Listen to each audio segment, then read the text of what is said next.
Yeah, what up YouTube? It is Denali back at you with another video. We're trying to something a little bit different. I'm recording with one of my dash cams. I don't know if you can see the other one behind me.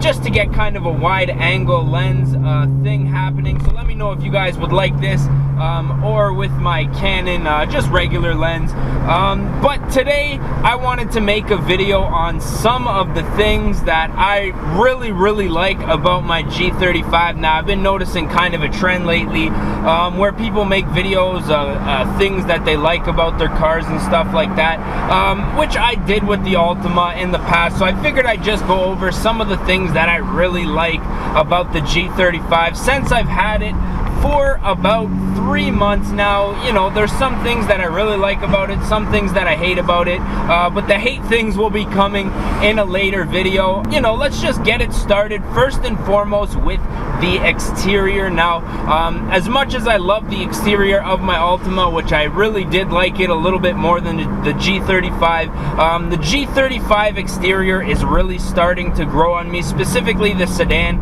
I just love the front headlights, the way they, you know, they just really look like almost like a Porsche or something, very exotic, you know, nice round profile and everything like that. So I really like the exterior over time. It's really grown on me. Second is gonna be the shifter. Now I have to say the shifter, you know, since I've gotten the car, it's been a little bit difficult getting used to exactly how the shifter works and performs and stuff like that. Now I have driven let's get past this truck here. Now I have driven a couple of other standard cars, and to be honest, the shifters are very forgiving. There's a really big area where you can release the clutch, and it's just, you know, it seems like a lot easier, whereas with the G35 I have about this much leniency with where the clutch and the pedal need to be in order to launch correctly, which at first it was kind of hard to get used to driving standard, since this is my first standard car I've actually owned, but over time I've really learned to like it, and just the way that it shifts into gears, you can just feel those clicks, and it's just it's great. Guess we should put it in gear before we try to take off.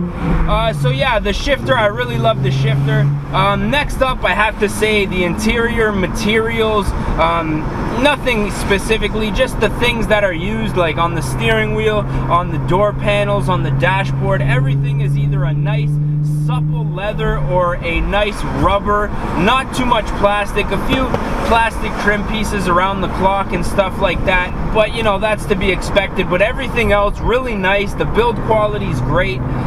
You know, everything just feels really nice to the touch. So I have to say the interior materials definitely are going to be number 3. Number 4, I'm going to have to go with the stereo. Now stock, this thing does not come with an auxiliary cord. It comes with a Bose tape deck and CD player. Now I did add in the auxiliary. Now you guys are probably thinking that's pretty crappy stereo right out of the box, but to be 100% honest, with the auxiliary cord, the thing actually bumps pretty good. Like, because it's a Bose, it has a sub just behind the dash cam there, in between the 2 seats, so there is a sub. I think it's only an 8-inch, so to be honest, the stereo is really good. So from factory, I'm gonna have to say the stereo is really great. On to number 5, I have to say the sounds. Now let's just downshift here, put our windows down a little bit. The guy behind me probably is gonna wonder what the hell I'm doing, but sounds.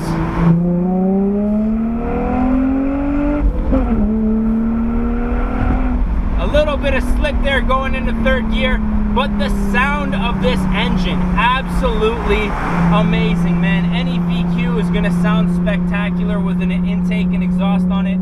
This one, no exception. I am in love with the sound of this car. Every time I get behind it, I feel like I'm driving a Ferrari or something like that. So I gotta say the sound, number 5, absolutely love it, man. And kind of similar, I gotta say, is the response. Now the peak torque for these cars, I believe, is around 4,500 RPM, but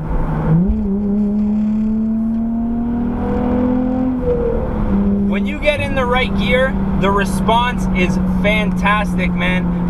Now, you know, for these cars, the VQs, the power band is really good. Strong power throughout the life of the car, like high kilometers, low kilometers, VQs, they just perform. And the response is there with a little bit of, you know, a little bit of add-ons. You can really open these cars up. So I have to say the response is definitely going to be one of the big things. Now, next up, I'm going to say the auto windows and sunroof are a big thing. Now, a lot of you guys may not know what I'm talking about.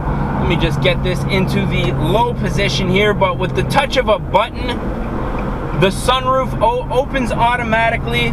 Another 2 buttons, the rears are going to open automatically, and another 2, the fronts open automatically.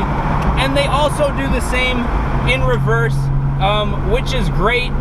One touch button, all your windows are closed, so you know you just got to hit those buttons and things are going to be where you want them to be. So I am, you know, just I really like that feature, which the Altima only had that on the driver's window, I believe, whereas the G35, all of them are automatic. So kudos to Infiniti for adding on that nice little luxury. Oh, we got this thing halfway. Let me see here. Get her open. Number 8 definitely has to be the affordability of these cars. Now, when I was looking for my Altima about 4 or 5 years ago, I did not have the you know, the funds available to buy a G35. They're still kind of expensive, being a luxury brand of Nissan. Whereas now, a few years down the line now, obviously this is an 04, so you know, this year and you know, around this year, really starting to become very affordable, which is great because, you know, guys like myself who don't want to spend $15,000, $16,000, $17,000, $20,000 on a vehicle, financing it can get something like this, a great example of a sedan for, you know, under $7,000. Paid for, bitches. So I gotta love the affordability of these cars, man. They're absolutely great. Number 9, I believe this is. Number 9? Yeah, number 9. The community for these cars. Now, I recently joined a Facebook group, VQ North, which I have the sticker. I don't know, you guys might not be able to see it from your angle, but I do have that. And to be honest, the community...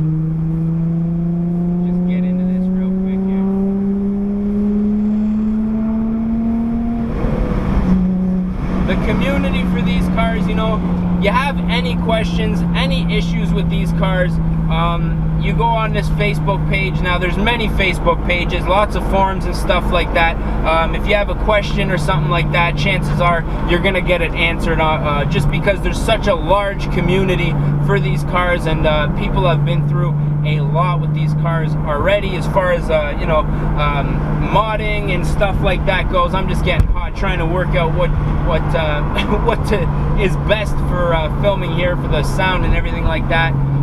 So the community is great, so I gotta say that's another big thing that I love about this car. And last but not least, we're gonna call this number 10, has to be the just the world of aftermarket parts out there. Now, because this car's been around for a long time, there are a lot of new parts, a lot of used parts, lots of vendors, lots of things available for this platform, and because it does share a platform with the 350Z, you have that as well, so you're going to be able to find a lot of things for great prices.